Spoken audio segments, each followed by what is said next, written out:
celebrating, looking back at the Bills' wild card victory in Jacksonville, a 27-24 game that featured drama. And I've got a stat for you. We'll start off with a quick little stat that's about this Bills game and every other game as well. Scoring by quarter in the first 3 playoff games. Yeah. So that's Rams, Panthers. If you watch that, it was dramatic.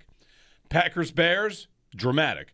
Bills, Jags, dramatic. Score by quarter. First quarter, 6 points in the first quarter. Second quarter, 17. Third quarter, 5. Fourth quarter, 29. Yeah. These teams are kind of, it's like watching Family Feud. Nothing counts until the last round. That's football right now. Nothing counts until it's like double the points and the steals.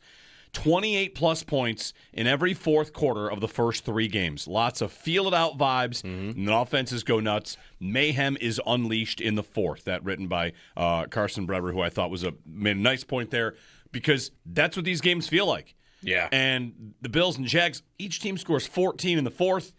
The Bills and Jags matched scores in the second, third, and fourth. The difference in the game is a field goal from the Bills in the first quarter. Like, that's it. Right. How about the Bills getting the kicking advantage in this game? Yes. Cam Little misses one and Prater is perfect. You'll love to see it. Who had that? I'm so glad. Yeah. We dodged a big bullet, Joe. We maybe would have had 7 months of talking about how the officials found a tenth of a second left for Cam Little to kick the ball. If they had lost this game by 3, it would have been disaster. Just because we would have had to talk about that. Instead, we can kind of push it aside and maybe get to it as a thing to laugh about along the way. Yeah. But the Bills win, and, man, if we ever didn't get a vintage Josh Allen performance. And I don't know how the temperature will be on the defense and Sean McDermott, but because you give up 24, that's not the kind of number that jumps out and says your defense played great. But their defense played great. I thought they were fantastic yesterday. That was the perfect example of, go ahead, run it. Run it. Run it. They couldn't stop the run yesterday, really. I mean, it was almost 7 yards a carry. They were more than twice as efficient as the Bills running the ball yesterday. But, like, look, this was about, like, the one area I got confident about that game as the week went on last week was thinking, well, Lawrence, like, you might be able to force him into a couple of mistakes, and he was terrible. Yes, he was. It was 2 interceptions on the day for Trevor Lawrence. It could have been 6. There were balls batted in the air. Trey White had one at the goal line on that pass breakaway that led to a field goal right after that. Of course, Bishop that had one, and Shaq Thompson. Like, Lawrence was late on throws. He was underthrowing balls. He underthrew a pass so much that they didn't call Taron Johnson for pass interference. Yeah. If he underthrows him by, like, a normal amount, like, you underthrow him by 2 yards. There was a play late in the fourth where it would have been pass interference. But you underthrew him by 10, so the ref's like, I'm not giving you that. He was horrible in this game. And I think the Bills deserve credit for doing that to him. But also, like, man, even the couple of times there were plays out there, he wasn't making them. Right. He was maybe, if you're looking at sometimes when Josh is a little bit scatterbrained or a little bit sugar high Josh hunting too big of a play. Whenever Lawrence checked it down to ETN, they got yards. Like they did well checking the ball down, but it's about halftime. I forget. It might have been somebody on the broadcast saying, like, or somebody on Twitter pointing out, like, Lawrence is going to continue to hunt deep down the field, and the Bills want him to do that. The Bills looked like they had 10 defenders in the secondary alone.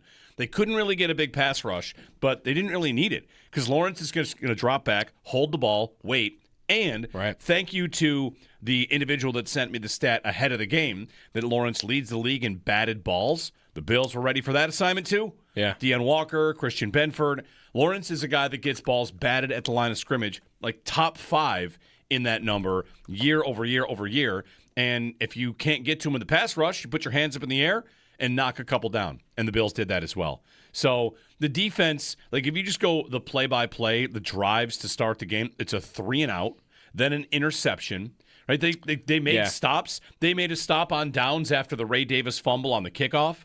They just kept getting the job done, and that's what it looks like when your defense plays well enough to keep your offense in the game. The Bills' offense kind of starts to slowly come alive and gets the job done. Allen finding Brandon Cooks, not a surprise. Allen finding Shakir. How about Shakir? 9 catches on 9 targets. pretty no, good. No, 12. Shakir, 12 catches. Right, he was 9 targets. for 9 at one point. He finished 12 for 12, and he was huge. He made guys miss. The screen game, which I know some of us don't like and think they overuse, they needed it, and it worked well. And it worked well because here's Shakir making a spin move to get 7 more yards on a third down. So full marks to They got away with it yesterday. They got away with it. I did see Shakir set the record for the fewest yards in a playoff game with 12 catches, though, in NFL history. Is that right? 12 or more. By like 15. I think James White had like 97, and he had 82. Well, I mean, listen. But listen, like Shakir is a running back in the passing game. That's really how they use him. And also that stat, like, okay, and that is true. He had the fewest yards in a playoff game ever for 12 catches by 15 yards, but he had 12 catches on 12 targets. Mm-hmm. If he had 12 catches for 82 yards on 17 targets or 16 targets, I would be in here today saying that's not actually that good a day. Yeah. But when you caught all of them and then you get to, 7 yards every time you threw him the football, like that's actually a solid day. And like you said, like they were on screens even right down to the very end, right? Like did he get one of those screens when they went back-to-back screens on the second to last down and distance? They went third down screen, second down screen, third down screen, fourth down tush push. Yep. And Shakir got them a couple of times. He got them there. The Jags, it looked like, were upset. They knew they were coming, and they were ready for them. Oh, yeah. And he still got a little bit more than they thought he was going to get every time. So full marks to Shakir. And to Josh Allen, of course, did you have they're going to tush push in from the 11? Because that's basically what happened. Osiris Torrance just grabbed them and like, here, we're going. Yeah. We're going all the way to the 1. I was glad at the moment. I was in a bar full of people that they ruled touchdown, which was amazing, by the way, because when you see it on replay. It's like 2 yards short. He was nowhere near the end zone. But they ruled touchdown, and I'm in a bar with, a million people, and everybody is going nuts. And I'm the one jerk that's off to the side going, no, we want him down at the 1. Yeah, I'm like looking around and be like, no, like I'm like waving at them, like we want him down at the 1. People, we want him at the 1. And then it became, no, we want them to kneel it. Yeah, I know. And we can get to that later. We will. That'll be a fun conversation. Yeah, but man, like they get the Jags timeout away. It didn't matter. Again, like Lawrence yesterday. Why are you trying to fit a ball in there? You've got a minute, and you've got a kicker where you've only got to get to midfield to attempt a pass. Why are you trying to fit a ball in there? And like one part of that is Lawrence, terrible decision, I thought, to throw the pass there. 2, Trey White, who's a hero of yesterday. It's like the Trey White game. He is on Jacoby Myers. That is the guy that your coach talked about all week and we've talked about all week. Like that is the guy that's kind of made their offense complete. And there you are after 2 major injuries in the biggest moment of the game, and you are white on rice. You were all over him. It was perfect coverage. That's over the middle of the field. So are they in? I don't know if they're in man there or what, but wherever they lined up, he followed Jacoby. He was with Jacoby Myers, and he is right there. Like he was not open at all. Incredible. Great day from Trey White. Number of really, really strong plays from him. Number of great plays. Think about the defensive line they got it done with. I was thinking about this driving in, that Brandon Beane's draft class, Hairston's hurt, otherwise he'd be out there. Sanders and Walker are being called upon to play. Sanders didn't play as much as Walker. If Landon Jackson didn't get hurt, is he on the field? He might be. Jordan Hancock had to be out there. Turns out the entire rookie class kind of needs to be called on because of all the injuries and what's going on. Haas is out there. Yes. We'll talk about injuries, which they might have some significant ones, and it might be like the same as it was a few years ago. But Gabe Davis is probably done. Yeah. Sure looks like Gabe Davis is done. Jordan Poyer, hamstring out. That could be a problem. Like, we'll see. Cole Bishop now holding it together, and they attack Jordan Hancock quite a bit. I don't know if that's going to be Cam Lewis or what they're going to do at receiver, because if Gabe Davis is out, they're already down so many. Shavers also got hurt in this game. Yes, he did. He came back, he so did. hopefully he's okay. Hopefully he's okay. I don't know if they're going to go grab Elijah Moore off the Broncos practice squad. Who knows? Ooh. He's available. You play him. That's right. So you send him off as a secret agent for a couple of months to see what they do on offense. You bring him back. He seemed like he was upset when he left, though. He seemed like he was thinking he could do more. McCole Hardman is probably the answer to who would at least dress next week. Is Curtis Samuel ever available again? These are questions we can discuss. But whatever. It's a Josh Allen. I was gonna say, I think it's a little bit of both. Like, I thought McDermott deserves a lot from yesterday. I mean, the Jags averaged less per pass. Lawrence averaged fewer yards per pass than any game he had since he played the Raiders on November 2nd. He had fewer yards per pass than against the Houston defense, the LA defense, and the Denver defense. And McDermott, I think, deserves a ton of credit for that yesterday with not, Hancock, right, a rookie. And I did think they kind of went after him a little bit once he was in there. But they got through it, and they got that performance against that pass attack. And Allen was fighting through every injury on every level of his body, upper body, lower body, mid body. If he had been a hockey player, would have been the injury report. He had a man land on his face. Yeah, right. That one was tough. Right. Watching that one, he's comes out grabbing his ear. That was tough. What does it feel like to have your head laying on the ground and a 260-pound linebacker just fall on you? You thank the engineers that built the helmet so your head didn't get literally crushed. Right. Or I thought about his neck when that happened because his neck is twisted when he falls on him.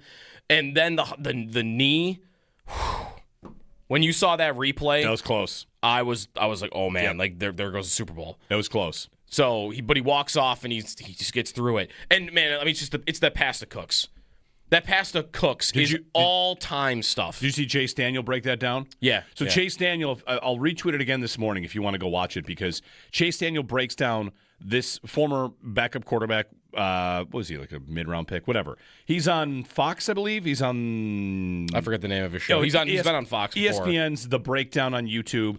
Okay, so Chase Daniel. I'll retweet this again right now, because he points out the throw to Cooks, that's the one.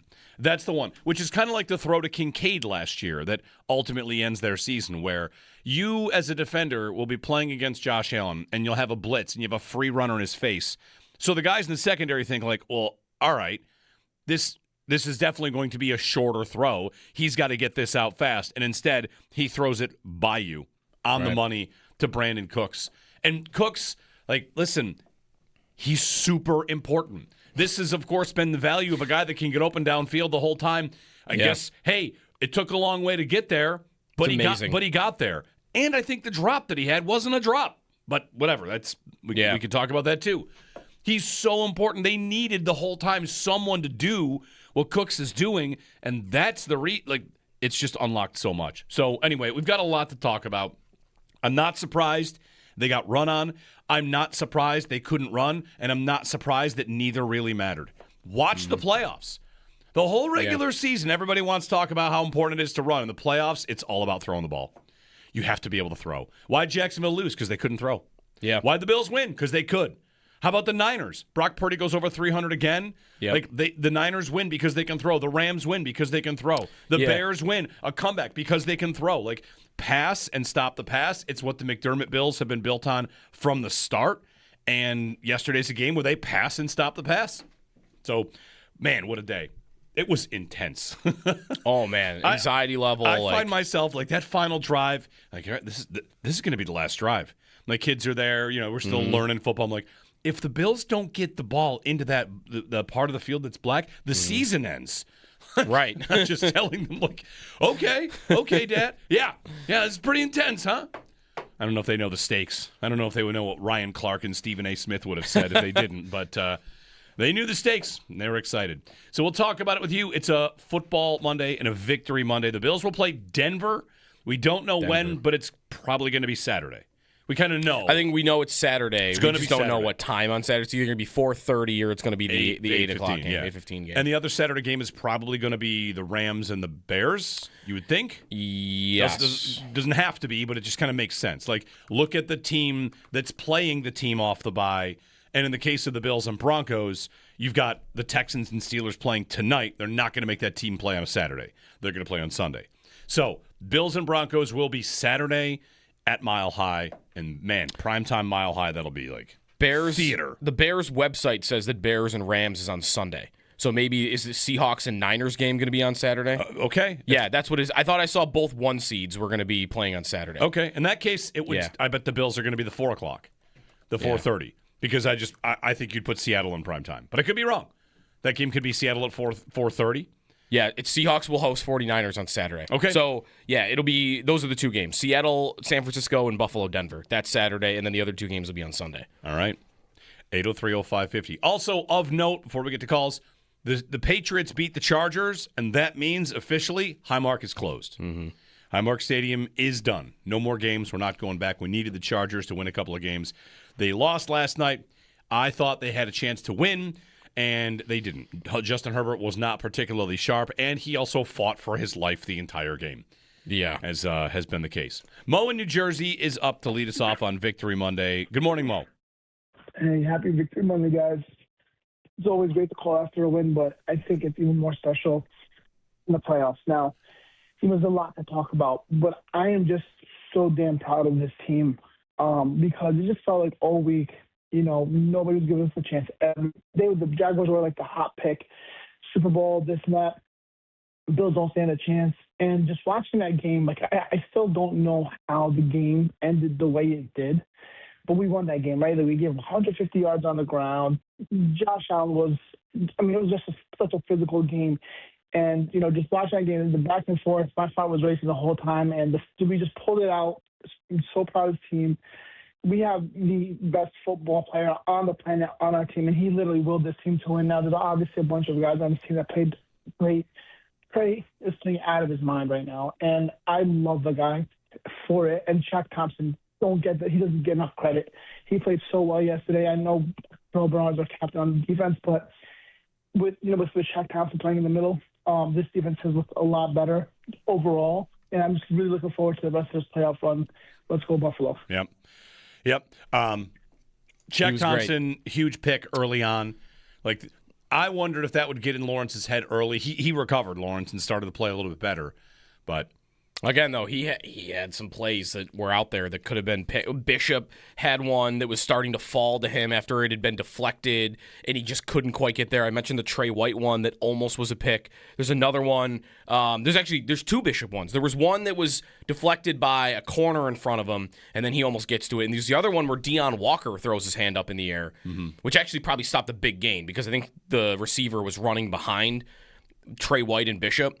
But Walker got a hand on it. That almost fell to Trey White. So again, there was 4 plays on the field that could have been other picks. And I don't know how much time I have today for nobody gave them a chance. I saw a thing yesterday that 46% of people in front of microphones picked the Bills to win, and they were a 1-point underdog. Right. And I think it was about. It was not 50-50, but it was, I think, a very slight lean towards the Jags. Not everybody was picking Jacksonville. I logged into my local sportsbook app and checked the percentage of bets, and it was 54% on the Bills to win. Okay, yeah. I agree. I don't have much for nobody gave them a chance. This is what it sounds like when everybody gives the two teams a chance.